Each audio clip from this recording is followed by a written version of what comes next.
Hello, everyone. Welcome to Interstellar Chats. This is Carlene, and I have a very special, amazing person with me today, Faye Semple from Great Britain. She has so much information. You're going to be floored, blown away, but you must pay attention because we have big things to say today, and it is about predictions. And Faye, you know what? I'm just going to ask you to give us a little blip about who you are, what you do, and why this is important information to put out there right now today. Okay, yeah, well, thank you very much for having me. As you just said, I'm Faye Semple. I am actually a geomancer. Many people don't know what that is, but it's somebody who works with the energy of the earth to create supportive places, homes, businesses. It's the Western equivalent of feng shui. But working with earth energy actually gives us an opportunity to read, if you like, the weather of energies that are coming in from inside the earth out and cosmically. So it gives us a big picture view of what's happening to the planet and society and humanity, but it also gives us a deep insight into our soul lessons so that we can navigate bigger worldwide sort of changes, but make the most of it on a personal level. So that's basically what I do. Awesome. So the biggest reason to have you on today, like we were having a conversation, just a casual thing, chit-chatting, getting to know each other, and you dropped a bomb on me about predictions and what's going to possibly happen, or like, what you've predicted is likely to happen Yeah. this winter, fall, air, like at the end of the year, I guess. Yeah. Can you tell us about that? Big shifts coming. Yeah. Well, for those people who don't know much about earth energy, there is what we call the earth grid, which is lines of energy that many dowsers can dowse for. And they basically form the mathematical structure that enables the physical globe to be present. It's not emanated by the earth, it's the cosmic blueprint of the earth itself. For a couple of years, these bigger lines have been shifting massively. They have been widening, they have been strengthening, and it's as we go through cosmic phases of energy. And during this time, we've gone through 3 phases, which is almost like spring, summer, autumn. And now we're coming into this harvest phase. And we've been noticing, I particularly have been noticing, bigger waves of energy being emitted by these grid lines that are associated with fault lines. And over the past few weeks, we have seen greater degrees of seismic activity in the planet, rumblings in volcanoes, earthquakes. With this super full moon that we've just had, probably after this has gone out, it'll be just gone. But we have then now had, because we're in Pisces, these big floods all across Eastern Europe. So this time is all about shifting. And from the phases of energy that we're going through, it looks like potentially we're going to see big seismic shifts in the earth that could be some kind of natural disaster. I'm hoping it doesn't manifest as sort of like a political thing, like a terrorist attack or anything like that. But it's like a pressure cooker, and we are boiling up to something as we progress sort of deeper into the age of Aquarius, which is inviting humans to let go of power structures out there and claim our own inner power and sovereignty. So there's going to be big shifts on a political, societal, and in fact, individual level. We are caught up in one of these big seismic events that Jude Currivan actually talks about in a Cosmic Hologram book. So we're all sort of players in this play that's unfolding, and our job is to navigate this period of change so we can see it not necessarily as, oh my God, the world is going to collapse, but we're going to see it as a way of saying, I can navigate this with dignity, with sovereignty, with autonomy, and I can use this period of change as a catalyst to bring something good in from my soul mission that's going to benefit the society that's going to emerge. So yeah, I think, the Piscean energy that we're going into is going to last about 2 years, but it's all about, it's like everything's to play for. We have these power dynamics that can either say, we're going to cling on to more control, I'm going to control people more, we're going to tell them what they can eat, where they can travel, and what they can think, or we also could see the emergence of real new soul-led leadership that's not just in the spiritual world, it's actually out there in the world of business, it's going to be out there in the world of politics, which I think is where we need this big change. So yeah, we are in for, as Terry Pratchett says, interesting times. Yes. I agree because I've had my own predictions about certain things, not as far as the earth changes or things that could happen on a global scale even, but well, I guess it does matter on a global scale, but not concerning the earth. Like I'm not plugged in to the changes in fault lines, ley lines, all that kind of stuff as you are, but more broadly speaking, like I predicted that something in the US, that something was likely going to happen with, or maybe not happen with the elections that are coming up for the presidential elections in 2024. Whether or not that actually happens or looks completely different remains to be seen. But there's, as you can see, things are progressing that are out of the ordinary. Like literally had 2 attempts on a past president's life who's running for president now. Yeah. And that is unprecedented and also almost taken with, I don't know, like people It's almost are been treated taking very serious. glibly, I think. Yes. It's been treated very glibly, and there are people who have taken pleasure in it. Now, I don't think it matters what side of the political spectrum you come down to, openly, well, to call for someone's assassination, take pleasure in that. I think it just shows that we have been subject to ideologies, whether that's human created or maybe globally outside beings, who knows? I'm not liberty to say, that's probably more your field. But I think we've been subject to a way of making us think that we have become desensitized to things that we should really consider abhorrent. And I think this is one of the shifts that we're talking about. Other people have spoken about the changes in the electromagnetic fields of the Earth actually seem to be activating DNA and physically changing our brain structure. And I think there will be people that will navigate this change. They will try and do it with humanity, with compassion, say, come on, let's sort this out sensibly. We don't need to resort to violence and, aggression and just shutting people down. But there will be people that will respond like that because they're not yet ready to go through these shifts. So they will try and keep everything where it is on a massive societal scale, just because they don't have to go through it. So actually, it's extremely selfish because I'm not going to. Well. Yeah, it is selfish. So, well, there we aren't. But even beyond that stuff, like politics and yes, it's all interrelated, and it has to be for us to progress and have an evolution.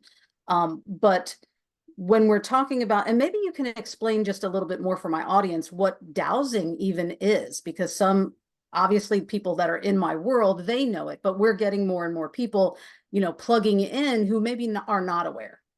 Yeah, so dowsing is one of the methods that I use. Basically, it's a question forming method. So we use a pendulum, it can be something really simple, like a nut on a piece of cotton, which can't find my nut, or it can be something, really nice, like a crystal. I've actually got a 5mm nut, as in nut and bolt, that I commonly use. But what we have predetermined movements of the pendulum that will mean when it swings this way, it's a yes, and when it swings that way, it's a no. And then we can ask carefully framed, precise and unambiguous questions about things, and we can get an answer. And the reason we can get an answer is because when we have a thought, we create what's called a mind field, which is a field of energy. And that field of energy reaches out into the farthest whatever of the universe where, who knows? But what we do know from quantum physics is that when that energy form is as a question, a corresponding energy wave comes back with the answer. But because it comes back as energy, we can feel it, we can get a sense of it, but then we're likely to interpret it, and we can get that very wrong. And that's why dowsing is so important, because the subconscious mind feels that energy and it says, oh, that is a yes.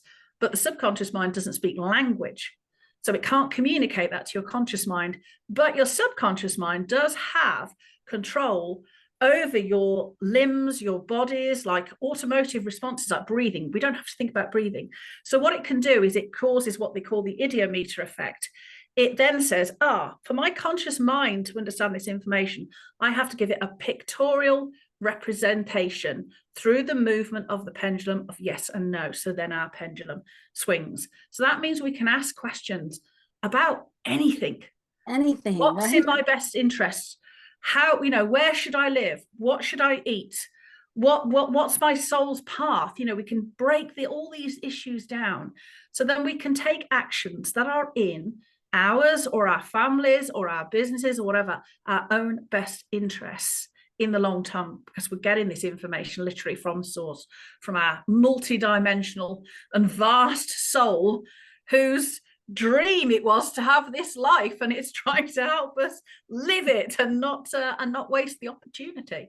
So dowsing is one of the methods we use to explore the earth energy in an environment. So whether that be at home, whether it be a sacred space, or whether it's even, let's say, somewhere significant, a building on a significant, what we call nodal point, where lots of lines cross. So that might be Capitol Hill. It might be the Houses of Parliament in London. They're all normally, all our key commercial, spiritual, and governmental buildings, by coincidence, are usually located on these massive nodal points. So that means the people within them are subject to these big waves of energy that are traveling around the earth grid. So me and you being affected by it, that we don't necessarily affect a whole society. But if someone in power is affected by it, that holds a considerable position of power, their personal effect will then be rippled down through the whole of whatever area they happen to be working in. So it could be politics, it could be commerce, it could be health, it could be education. But if their thinking is affected by things, then that ripple effect is massive. And those nodal points are basically like amplification areas. Yeah. Correct? Yeah. The nodal points are where all this power comes together. Mm-hmm. And it's a bit, when we plug ourselves into those, because they're often located on a geological site, that actually the very geology of the ground affects our neurochemistry, it changes our neurochemistry, so it changes the way we think. So these sites are really important, because they, it's like, it's like being, you can sticking your fingers into the mains. It's sticking your fingers into a plug socket and all of a sudden you are connected. But these sites have very real effects on our neurochemistry. So, sacred sites will enable us to have sacred experiences. And then we've got secular sites where we live and work. And their energy is designed to make sure that we live and work to the best of our ability after we've taken our spiritual guidance from our sacred sites. So the two. And this is why it's so important to talk about this, because even those very important nodal points where important geological sites and sacred sites and whatever, it's so important to talk about it because we've not been told about it. It's like it's been kept secret. For whatever reason. Yes, there are certain populations of people who are very well aware and working with the energies of the earth and with the, energies of society and commerce and all the things. But for the most part, regular people who are just off going to work or going to school or what have you are not being told about these really important energetic spots on the planet that can shift and have, like we're about to talk about, catastrophic changes. Yes. So, there are major nodal sites, medium nodal sites. There are any kind of crossing energy line on these grids are really important sites, and they're sites where we can connect to something more than ourselves usually and receive guidance or just tune in and see how the earth feels. But as you say, they're very good at showing you rumblings of things on an energetic level. But then, of course, those energetic rumbles have an impact on the physical structure of the earth, the same as my energy body is normally where things and problems and changes hit first. And afterwards, I feel it in the physical body. And it's exactly the same with the earth. So, with these potential shifts coming up as we move through this phase towards the end of November, I'm hoping nothing dramatic happens, obviously. But I'm also thinking if it does, it's better to be forewarned than, forewarned is forearmed, isn't it? And, we have seen seismic activity, certain tectonic plate movements around Japan and the Philippines. I was reading the other day that things like the San Andreas fault line has more rumblings going on in it, Yellowstone Park, that volcano is rising. So who knows? I mean, there are other areas around the world, like I said, and we've had the super full moon with that, and that, because it's been so close, the effects on the tide and the water can be why we've had these massive floods and things lately, but it's also in the astrology of the earth as well. So it's all about the phase of energy that we're going in, as it is about culminations, endings, conclusions for the next thing to emerge. And if we look at sort of history of humanity, we're not good at ending things without it being a particularly normally bloody mess. You know, but one empire doesn't end when everybody put flowers up and go, yay, this was a lovely peaceful ending. You know, another empire normally swoops in and causes catastrophic destruction for the new thing to emerge. So I'm not saying we're going to go around, you know, massacring people with swords and all the rest of it, but it normally is a period of struggle, because that's growth. By the nature of growth, it is always struggle. So, you know, for the first, if a seed under the ground gets dropped, its first point of growth is resistance. It has to break out the seed shell. Then it has to push through the soil. Then it has to resist the weather and pests to finally blossom. So everything about nature is about pushing you through challenges so that you can become more resilient. It is about being the fittest and the strongest. So these challenges for us, we have to see it as an opportunity to become fitter and stronger and more resilient in ourselves, in our own soul values. What do I value? Because if I'm not embodying those values, I may well get swept away with the tidal wave. I may, you know, I'm in danger of getting swept away with the tidal wave of change that is coming because I'm not rooted in my values. And I think that's one of the calls for us at the moment, is to really understand our values and live them. Mm-hmm. And that's a perfect analogy that you talked about, because when the seed is breaking through its shell, it is an eruption, just like we're talking about with possible volcanoes and even earthquakes and stuff like that. It is an eruption, a restriction that has to break through before we can bloom into what we are going to be in, you know, in the future, the blossoming part of us, the growth, the evolution. But I also want to say, just as an aside, we are totally in telepathy right now, because I've had this list of questions that I was going to ask, just in case, you know, I needed to ask a question to fill a gap or something, and you're literally just answering my questions that I haven't had to ask the question yet. Great minds think alike.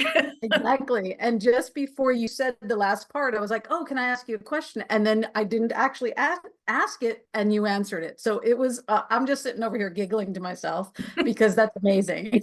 And I love when I have this connection with people. There are certain people around the world that I have a very strong connection with, and the telepathy is so strong. So I just wanted to point that out, that it is, again, energy. Right? It is all that energy transference and reading, and what you're talking about specifically with the earth. These rumblings are a way of talking to us, communicating to us about what the earth is trying to tell us.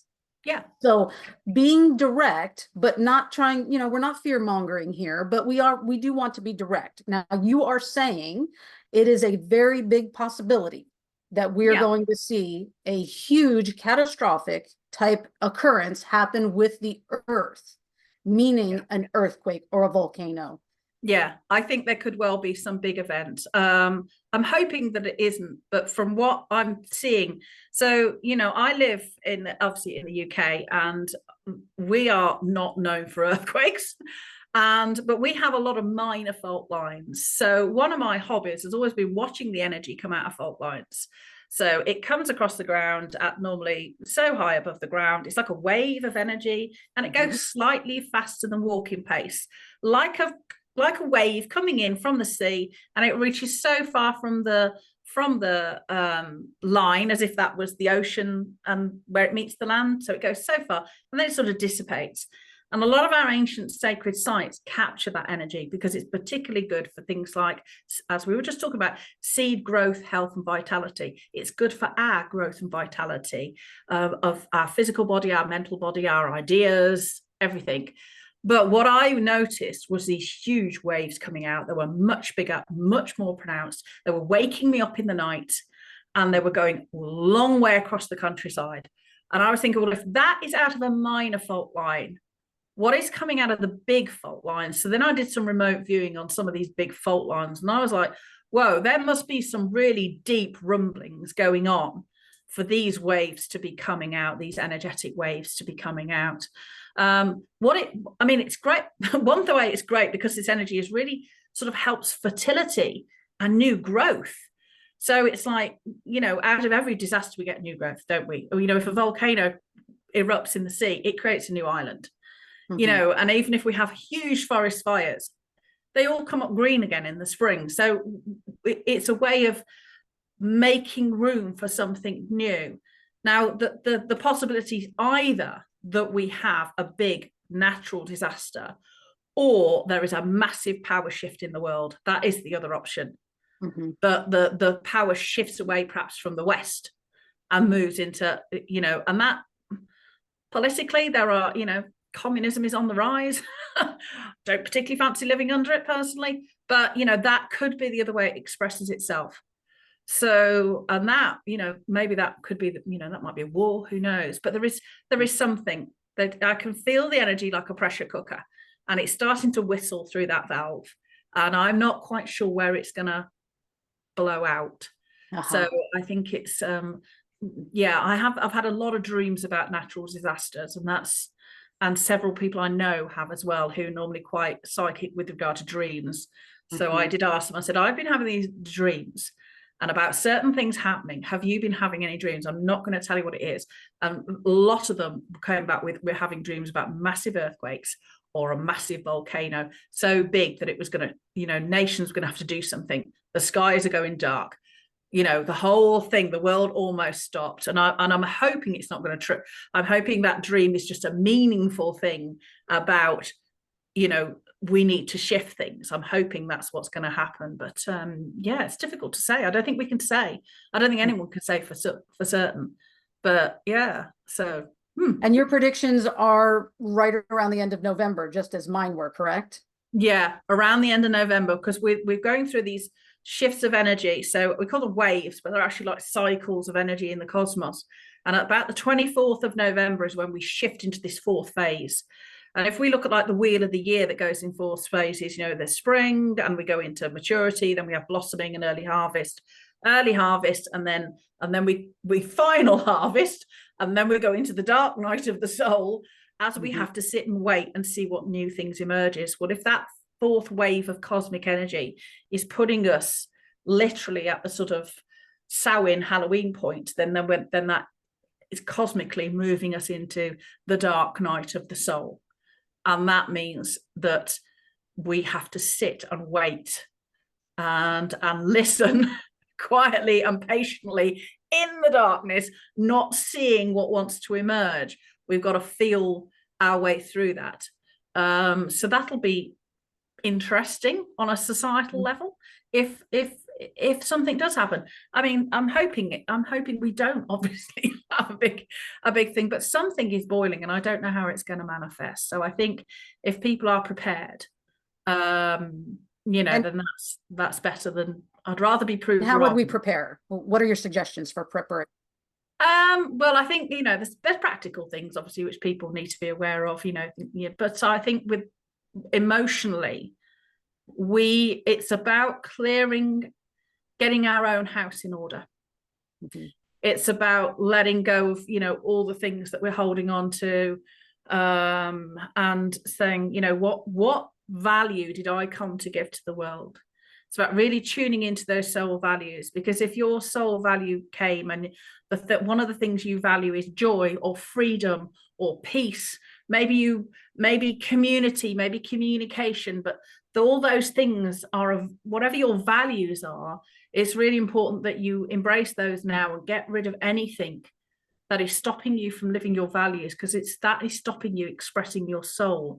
And if you chose to be born now at this time, you chose to be born now for a reason. You didn't come here to sit on the sidelines and hope that somebody else was going to save you. You came to be an active participant. So be active, because that's what we're all here for. Such a big point to make right there, honestly, because we we know being spiritual leaders and doing the work, actually, not just behind the computer, but getting out into the world and actually doing the work to make change and to support the awakening masses, which is, you know, a higher calling for a lot of us. There is something incredibly important about owning your own soul's mission, right? That sovereignty that we talk about. Yeah. And not only growing and having this spiritual growth, but also taking it out into the world. Once you have this aha moment, don't sit on it. Yeah. Do something. Yeah. I mean, it doesn't, we're not all designed to be world leaders or anything like that. But one of your values may be joy. You know, so how are you bringing joy to your life? How are you bringing joy to your family's lives, to your friends' lives, to other people's lives? You know, are you embodying joy? Because that's your soul value. It's written within who you're meant to be. So I think when we see people close down and they're not engaging in life, and then they're more susceptible to sort of harmful ideologies that are telling them that they're the victim and the rest of the world needs to change to make their inadequacies fit in, if you like. That is symptomatic that there are a lot of people out there not living their value and then trying to force change on society to say, you need to include me in this wounded identity because I don't want to change. You know, so there is a lot of that, I think, going on at the moment where people are using, if you like, their own restriction in living their soul life as an excuse to say, well, everything out there needs to change. It's not me. Yeah. It's not me. And yet everything has to come from within. Absolutely everything starts within. Absolutely. And using a pendulum will just give us clear answers to all those questions we have. Yeah, so long as you're asking a sensible question, you know, the quality of your question is really important in dowsing. So we never ask things like, oh, you know, should I change career? So because who's to say if you should or not, you know, or can I change career? I mean, it's like, well, of course you can, whether it's in your best interests or not is another kettle of fish, isn't it? You know? So we want to ask, you know, is it in my best interest to, you know, taking everything into consideration, or what, you know, how much would I benefit from doing or reducing, you know, 10%, 20%, 30%, and we ask questions with a measurable answer so that we can get a better idea of, you know, what we need to do, what path we need to follow.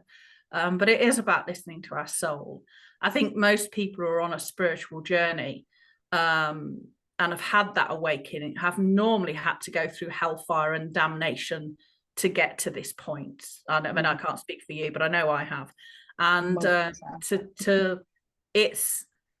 think you've almost had to have your back against the wall. I thought, oh my God, you know, I've not made such a mess of everything, but I can't see any way out, you know, and that is your rite of passage, isn't it? But that's what I mean by resilience. We go through so much, and it's that going through all that trauma or whatever that actually makes us resilient and makes us realize the only person who's going to save me is me. Mm-hmm. Perfect way to segue into, you know, rounding this conversation out, because we can use these specific questions for ourselves, for our communities, for where we live, even to prepare for such catastrophic events. Like, are we in a place that's going to be affected, you know, and what percentage of that, you know, we can do things very systematically almost to take care or prepare for anything that's a possibility of happening in our own backyard, so to speak. Yeah. And who do I need around me? And, you know, what resources or friends or people do I need around me? You know, whatever. But it's about, it is about, asking those questions. I mean, like I say, I hopefully I'll be proved wrong and nothing major will happen. But on a physical level, I'm hoping maybe it'll just be an energetic shift that we will feel as individuals, that, like I say, it's sort of, I can't live like this anymore. Because I think so many people are feeling that. that we're feeling this, this global elites are trying to control everything that we do and keep us down. I think many people are feeling that, whether they can articulate it or not. They know that just something isn't right. Something isn't sitting well within them, and that their lives aren't fulfilling. So hopefully it'll be a sort of a chasm that will open up that way to enable people to go, do you know what, I want to change life, rather than actual physical chasm in the surface of the earth somewhere. So I'm hoping that it's that, because that would be but yes. but to add a bit of humor here, it would be kind of nice if a chasm opens up underneath Parliament or underneath Congress or something, and they just fall in, and we can rebuild. Yes, I'm sure there are certain politicians and people at the moment would all like to see drop in a chasm, metaphorically, obviously. I wouldn't wish that on anybody, but yes, of course. The Earth is going through her own cleansing. So that's what this is about too. Not only is the cleansing going to cause some people to exit the Earth, but we are going to have a rebirth of so many things, and humanity will look different. I really, truly believe that.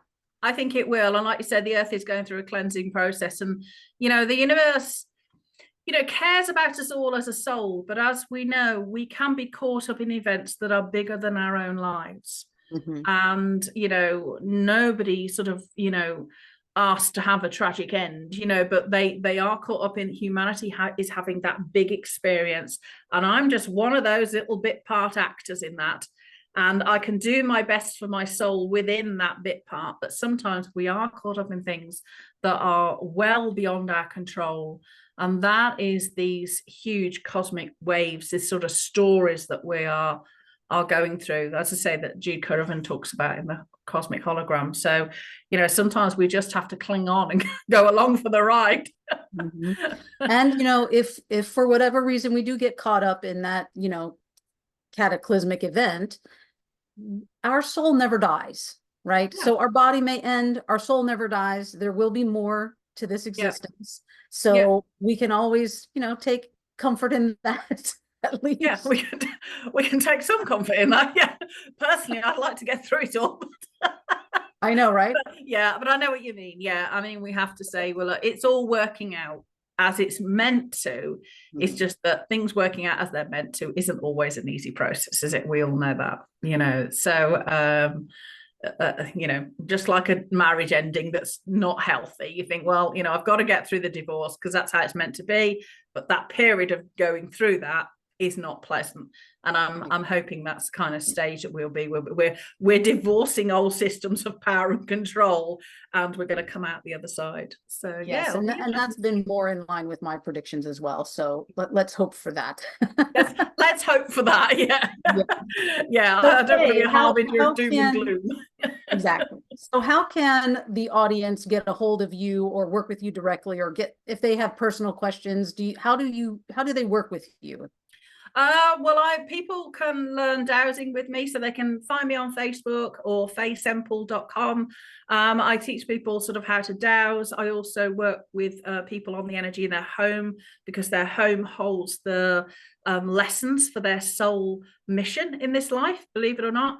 And I also work with people in a larger scale geomancy program, which is all about healing themselves and healing the landscape, a much more wider encompassing course for those who want to do that. So, but yeah, you can find me at fayesemple.com or hunt me down on Facebook. And I'm there. Lovely. Thank you so much for your time, your energy, your information, because this is so important and we really are moving into some big shifts. So thank you so much. I really do appreciate your time, and thank you for being on Interstellar Chats, and I will see you the next go around. Thank you very much for having me.